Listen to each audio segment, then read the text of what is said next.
ধর্মীয় জমায়েতে এসে প্রিয়জনদের মর্মান্তিক মৃত্যু। প্রতিবেশী দেশ ভারতের উত্তরপ্রদেশে ঘটে গেল এক হৃদয় বিদারক দুর্ঘটনা। একটি ধর্মীয় অনুষ্ঠানে অংশগ্রহণ করতে এসে পদদলিত হয়ে মৃত্যু হল অন্তত ১২১ জনের। নিহতদের মধ্যে বেশিরভাগই নারী, এছাড়া কিছু শিশুও রয়েছে। ২ জুলাই মঙ্গলবার মর্মান্তিকভাবে প্রাণ হারানো এইসব মানুষ গিয়েছিলেন ভোলে বাবা নামক এক কথিত ধর্মগুরুর সৎসঙ্গ অনুষ্ঠানে। এই ভোলে বাবা নারায়ণ সরকার হরি নামেও পরিচিত। উত্তরপ্রদেশের পুলিশ জানিয়েছে, ভোলে বাবা নামক ওই ধর্মীয় গুরুর সন্ধান এখনও মেলেনি। অনুষ্ঠানে মৃত্যুর ঘটনায় গ্রেপ্তার হতে পারেন স্বঘোষিত ধর্মগুরু ভোলে বাবা। হিন্দুস্তান টাইমস এক প্রতিবেদনে জানায়, দীর্ঘ গরমের মধ্যে চলছিল সৎসঙ্গ অনুষ্ঠান। তখন তাঁবুর ভেতরে একেবারে গলদঘর্ম অবস্থা। সৎসঙ্গ শেষ হওয়ার পরই হুড়মুড় করে বেরোতে যান ভক্তরা, আর তখনই পদপিষ্টের ঘটনা ঘটে। এত মানুষের প্রাণহানিতে শোক প্রকাশ করেছেন প্রধানমন্ত্রী নরেন্দ্র মোদী, উত্তরপ্রদেশের মুখ্যমন্ত্রী যোগী আদিত্যনাথ, বাংলার মুখ্যমন্ত্রী মমতা বন্দ্যোপাধ্যায় সহ অন্যান্যরা। এই ঘটনাকে কেন্দ্র করে উত্তরপ্রদেশ জুড়ে চলছে তোলপাড়। প্রশ্ন জাগছে, আসলে কে এই ভোলে বাবা? ভোলে বাবা উত্তরপ্রদেশের ইতাহ বিভাগের বাহাদুরনগরী গ্রামে জন্মগ্রহণ করেন এবং সেখানেই প্রাথমিক শিক্ষা গ্রহণ করেন। এই ধর্মপ্রচারক 2 দশকেরও বেশি সময় ধরে এই ধরনের অনুষ্ঠান করে আসছেন। স্বঘোষিত ধর্মগুরু বাবা নারায়ণ হরি ওরফে ভোলে বাবার প্রকৃত নাম সুরজলাল। তিনি উত্তরপ্রদেশের ইতাহের জেলায় পাতিয়ালি পঞ্চায়েতের বাহাদুরনগরী গ্রামের বাসিন্দা।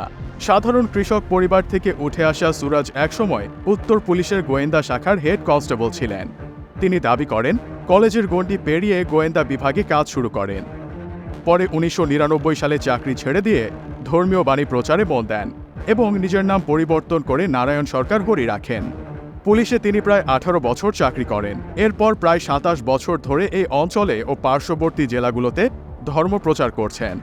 ভোলে বাবার অন্যতম একটি আলাদা দিক হল, তিনি ভারতের অন্যান্য ধর্মগুরুর মতো জাফরান রঙের পোশাক পরেন না। এর বদলে সাদা স্যুট ও টাই পরেন। এছাড়া তার পছন্দের তালিকায় রয়েছে কুর্তা পায়জামা। ভক্তদের কাছে কথিত এই ধর্মগুরু বলে থাকেন, তারা তাকে যেসব অর্থ দেয় তার কিছুই নিজের জন্য রাখেন না। এর বদলে ভক্তদের পেছনেই সব অর্থ ব্যয় করেন। নারায়ণ হরি নিজেকে হরির শিষ্য হিসেবে অভিহিত করেন এবং উত্তরপ্রদেশের পশ্চিমাঞ্চলে তার বেশ ভালো পরিমাণ ভক্ত রয়েছে। এদিকে পদপিষ্ট হওয়ার জন্য অনেকেই আয়োজক সৎসঙ্গ কমিটিকে দায়ী করেছেন, আবার অনেকেই প্রশাসনের দিকে আঙুল তুলেছেন।